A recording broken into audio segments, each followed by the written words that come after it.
Have you ever tried to visit a website during a big sale and found it wouldn't load? Usually, it's because too many people are using it.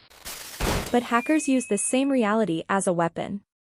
This is the logic of a DDoS attack. It isn't about breaking the locks or stealing data, it is the logic of denial.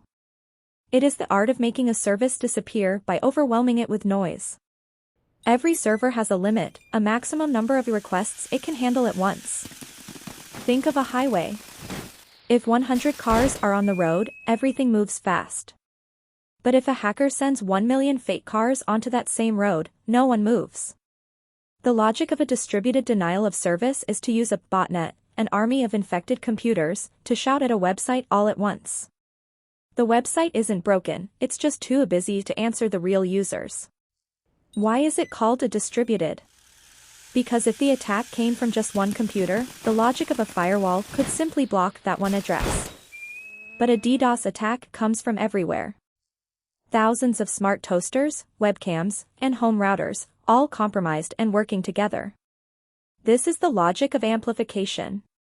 The hacker uses a tiny command to trigger a massive, global wave of digital traffic. How do we fight it? We use the logic of scrubbing. We send the traffic through a giant digital sieve. The sieve is trained to recognize the difference between a real user and a bot. It lets the real people through and throws the fake traffic away. We don't build a thicker wall, we build a smarter filter. We reclaim the highway by separating the signal from the noise. DDoS proves that in the new age, availability is as important as security. By understanding the flow, we protect the connection. Logic is universal. Tools are temporary. Anybody can learn AI.